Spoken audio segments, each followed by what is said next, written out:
মাহবানের সাথে ক্রিকেটের সংশ্লিষ্ট আমরা যারা আছি, সংগঠক যারা আছি, আমার মনে হয় কেউ বলবে না যে মাহবানের সাথে কাজ করতে তারা কোনোভাবে মানে অস্বস্তি দেখাবে।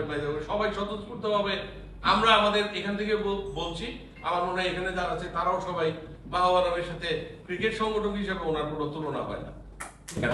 না, মাহবানের ব্যাপারটা হচ্ছে সম্পূর্ণ তার ব্যক্তিগত ব্যাপার।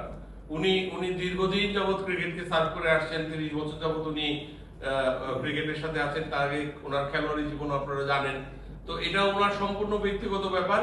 উনি ওনার সেই ব্যক্তিগত প্রশ্নের উত্তর দিতে পারবে। উনি আপনাদের কাছেই হয়তো অনেকের কাছে বলেছেন যে উনি আর ইচ্ছুক না, হয়তো নিশ্চয়ই কোনো তার ব্যক্তিগত কারণ আছে। সেটা কাঁথা ছোড়াছড়ির কারণে হোক, কাঁথা ছোড়াছড়ি না, আমি বলবো অন্য কোনো কারণেও হতে পারে। দুদক এটা অবৈধ বলেনি, বাট তাদের অবজারভেশনে এসেছে এটা কিছু কিছু বিষয়। সেটা আমরা বলবো যে বর্তমান যে ঘটনাতন্ত্র আছে সেটা আলোকে হবে। তবে কিছু অবজারভেশনে যেগুলি সংস্কার করার প্রয়োজন মনে করছে সেগুলি কিছু মতামত দিয়েছে, যেটা আমরা মনে করি যে আফটার ইলেকশন সেটা করা সম্ভব। এবং বোর্ডের নির্বাচিত যারা ডিরেক্টর পরিচালক যারা আসবে তাদের মাধ্যমে এটা করা সম্ভব, এবং যদি যৌক্তিক মানে কোনো বিষয় হয়, এবং সেটার দিকে আমরা যাচ্ছি।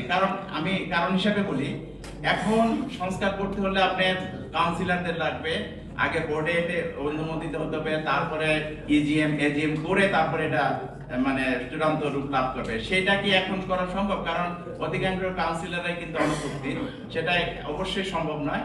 সুতরাং আফটার নির্বাচন বোর্ডই পারে এগুলি সংস্কার করতে, যদি যৌক্তিক কিছু বিষয় থেকে থাকে অবশ্যই আমরা সেটার দিকে পদক্ষেপ গ্রহণ করবো। সেটার আসলে নির্বাচন তো বর্তমান গঠনতন্ত্র অনুযায়ী হতে হবে, কারণ এই গঠনতন্ত্র হয়তো পরিবর্তনের প্রয়োজন আছে, প্রয়োজন থাকতে পারে।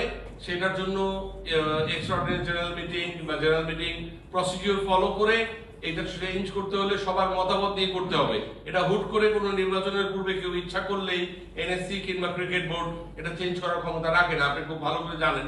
সুতরাং এটা যদি কোনো পরিবর্তনের প্রয়োজন হয়, আমরা নিশ্চয়ই ইলেকশনের পরে, নির্বাচনের পরে আমরা বোর্ডের কাছে বা বলবো যে যেটা প্রয়োজনীয় সংস্কার করা দরকার সেটা অবশ্যই করা হবে।